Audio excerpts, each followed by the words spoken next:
Hi అండి, నా channel ఎవరైనా కొత్తగా చూస్తున్నట్టయితే ప్లీజ్ సబ్స్క్రైబ్ చేయండి. ఈరోజు నేను పాలక్ రైస్ చేస్తున్నాను. ఇంట్లో వాటితోనే సింపుల్గా ఈజీగా అయిపోతుంది. అందుకు కావాల్సిన పదార్థాలు అయితే పాలకూర ఒక కట్ట తీసుకున్నాను. ఇక ఫ్రెష్ కరివేపాకు కూడా బాగుంది, కరివేపాకు తీసుకున్నాను. పచ్చిమిర్చి, కొత్తిమీర, అల్లం, వీటన్నిటిని కడిగి మనం గ్రైండ్ చేసుకోవాలి. నేనైతే రైస్ కూడా పెట్టాను, ఉడుకుతుంది, అన్నం కూడా ఉడుకుతుంది ఒక పక్క. ఇక పాలక్ రైస్ చేసేద్దామని ఇవన్నీ రెడీగా పెట్టుకున్నాను. తప్పకుండా ట్రై చేయండి. ఇది మీకు రాదని కాదండి, నేను నా స్టైల్లో అయితే ఇలా చేస్తాను. మీరు ఎలా చేస్తారో తప్పకుండా కామెంట్ చేయండి. ఇప్పుడు వీటన్నిటిని బాగా వాష్ చేసుకోవాలి. 1-2 సార్లు వాష్ చేసుకోవాలి. ఇలా వాష్ చేసుకొని మనం మిక్సీ గిన్నెలు అయితే వేసేస్తున్నాను. ఇలా మొత్తం శుభ్రంగా కడుక్కొని మనం మిక్సీ గిన్నెలో తీసుకుందాం. ఇక ఇందులోనే కరివేపాకు, కొత్తిమీర, అల్లము, పచ్చిమిర్చి అన్నీ వేసి కడిగి మనం మిక్సీ గిన్నెలోకి అయితే తీసుకుందాం. అన్నం కూడా అయిందండి. ఇక అన్నం అయిపోయినాక మనం వంచేసుకొని ఈ అన్నాన్ని అయితే పక్కన పెట్టేసుకుందాం. ఇక మళ్ళీ తర్వాత కోసం అయితే నేను ఉల్లిగడ్డ బిర్యానీ దినుసులే తీసుకున్నాను. మన బిర్యానీ దినుసులు మొత్తం వేయచ్చు. నేనైతే ప్రస్తుతానికి చెక్క, ఒక లవంగా, ఒక యాలక వేస్తున్నాను. మా పిల్లలైతే తినరనేసి అన్నీ ఒక్కొక్కటే వేస్తున్నాను. మీరు అన్నానికి సరిపడా వేసుకోవచ్చు. ఉప్పు వేసి మిక్సీ పట్టాలి. ఇంకా కడాయి పెట్టి ఆయిల్ అయితే వేస్తున్నాను. కొంచెం ఆయిల్ వేడన్నం కాబట్టి ఎక్కువనే పడుతుంది, అదే చల్లన్నం అయితే కొంచెం తక్కువ పడుతుంది. ఇక నేను వేడన్నంలో కాబట్టి కొంచెం ఎక్కువనే వస్తున్నాను. ఇక నూనె అయితే కాగిందండి. ఇక నేను ఉల్లిగడ్డలు వేస్తున్నాను.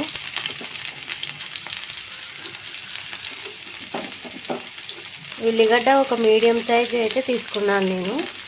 మనం అన్నానికి తగినట్టు తీసుకోవాలి. పాలకూర కానీ, కరివేపాకు కానీ, కొత్తిమీర కానీ అన్నానికి సరిపడా. మనం ఎక్కువ అన్నం వండుకున్నట్టయితే మనం అన్నానికి సరిపడా తీసుకోవాలి. నేను కొంచెమే చేస్తున్నాను కాబట్టి ఇంకా కొన్నే తీసుకున్నాను. ఉల్లిగడ్డ మొత్తం ఇట్లా బాగా కొంచెం మగ్గినాక మనం ఇందులోనే బిర్యానీ దినుసులు అయితే వేసుకోవాలి.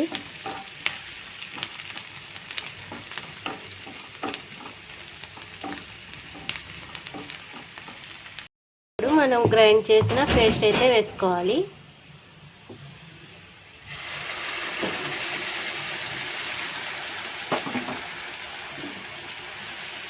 నేనైతే నీళ్ళేం వేయకుండా మిక్సీ పట్టాను. అసలు నీళ్ళే వేయలేదు, ఒక్క చుక్క కూడా. అయినా కూడా బాగా జ్యూసీగా వచ్చింది. ఇట్ట పాలకూర పేస్ట్ వేసినాక మనము పచ్చివాసన మొత్తం పోయేంత వరకు అయితే బాగా ఉడికించుకోవాలండి. అస్సలు పచ్చివాసన రాకూడదు. మనము ఈ పచ్చివాసన పోయి పైన నూనె తేలుతుంది కదండి, అంతవరకు అయితే మనం ఉడికించుకోవాలి. మొత్తం నూనె అయితే నిలబడుతుంది మనం ఇది ఉడికినాక.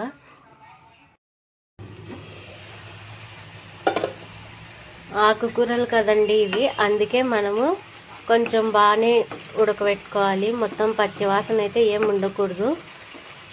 మనం ఉప్పు కూడా ఇందులోనే వేసాము. ఇప్పుడు ఉప్పు సరిపోకపోతే మళ్ళీ మనం ఇప్పుడు ఈ గ్రేవీ టేస్ట్ చూసి మళ్ళీ ఇందులోనే ఉప్పు కూడా వేసుకోవచ్చు. అసలు నూనె రిలీజ్ కావాలండి, మనం మొత్తం పచ్చివాసన పోతుంది.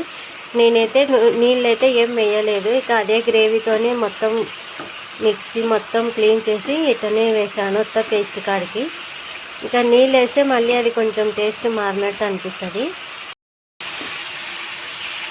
చూడండి, గ్రేవీ చిక్కగా పడుతుంది. ఇంకా ఆ వాటర్ అంతా అయిపోతుంది పాలకూరది. మంట సిమ్లో పెడుతున్నాను.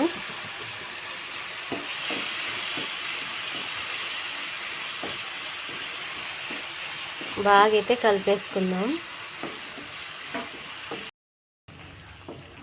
నేనైతే వీడియోలు కొత్తగా చేస్తున్నానండి, కొంచెం వీడియోలు అయితే అడ్జస్ట్ చేసుకోండి. మీరే చూడడం అంత క్లారిటీగా లేకపోవచ్చు.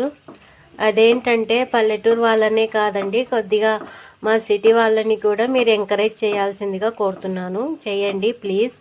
ఎందుకంటే మనం పల్లెటూరులో అయితే ఏదో ఒక పని చేసుకొని బతికేయచ్చు, కానీ సిటీలో అలా కాదు. సిటీలో కూడా ఆప్షన్స్ చేసే వాళ్ళకి దండిగా ఉండొచ్చేమో, కానీ మా లాంటి హౌస్ వైఫ్లకి ఇంట్లో ఉంచి ఎక్కడికి వెళ్ళం కదండి. మేము ఇంట్లోనే ఉంటాం. ఇంట్లో పరిస్థితులకైతే మనం ఇంకా ఏదో ఒకటి చెయ్యాలి అని అయితే నిర్ణయం తీసుకున్నాం. అందుకే నాకు వచ్చిన వంటలు అయితే అప్లోడ్ చేయాలనుకుంటున్నాను. దయచేసి సపోర్ట్ చేయండి. భాను కిచెన్ అని పేరైతే పెట్టుకున్నాను, యూట్యూబ్కి పేరు. ఇంకా అదేవిధంగా ఉత్త వంటలకే అంటే ఈ మధ్య అందరికీ ఎక్కువ పెడుతున్నారు కదండి, వంటలు అందరు పెడుతున్నారు. నేను ఒక్కదాన్నే కాదు కదా, వంటలు పెడితే మళ్ళీ చూస్తారో చూడరా అని ఏదో కొంచెం టీవీ సీరియల్లో అయితే స్టోరీ అయితే పెడుతున్నాను నేను. చూడండి, నా ఛానల్లో సెర్చ్ చేయండి, సీరియల్ అయితే పెడుతున్నాను. ఇక గ్రేవీ అయితే రెడీ అయింది. మనం ఇందులోనే ఉడికించి పెట్టుకున్న అన్నాన్ని వేసుకుందాం. అన్నాన్ని అయితే వేసాను. ఒకవేళ మనకి ఇంకా కొంచెం గ్రేవీ ఎక్కువ కనపడినట్టయితే మనం ఇంకా అన్నం వేసుకోవచ్చండి. నేనైతే ఇంకా అన్నం ఉంది, నేనైతే ఇంకా కొంచెం మళ్ళీ అన్నం అయితే వేసాను. ఇక ఇందులోనే సన్నుప్పు,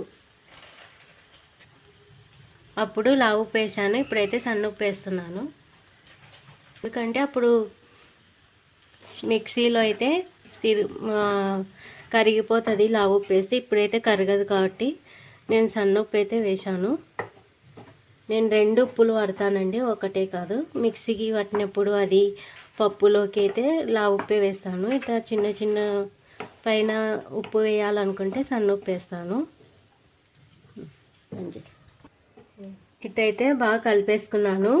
నేనైతే పసుపు కూడా వేయలేదండి, పసుపు వేస్తే అది వేరే కలర్ వస్తుంది. నేను పసుపు వేస్తారా లేదో తెలియదు, నేనైతే వేయను. ఉత్త పాలకూర ఇట ఆకుకూరల కాడికి పట్టుకుంటే ఇటు గ్రీన్ కలర్ వస్తుంది. పసుపు వేసుకుంటే కనుక మళ్ళీ అది కలర్ కొంచెం వేరే మారుతుందండి. అది కొంచెం నాకేమో పెద్దగా నచ్చలేదు, అట్ట కూడా ట్రై చేసినాను. ఇటైతే గ్రీన్ కలర్గా బాగుంటుందని నేనైతే ఇట్నే చేస్తాను. మీరు కూడా తప్పకుండా ట్రై చేయండి, నా ఛానల్ని సబ్స్క్రైబ్ చేయండి.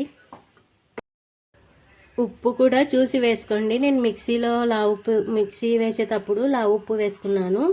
ఇప్పుడు పైన సన్నుప్పు వేశాను కదా, నేను అన్నిసార్లు వేశాను, అయినా కూడా నేను తగినంతనే వేసుకున్నాను.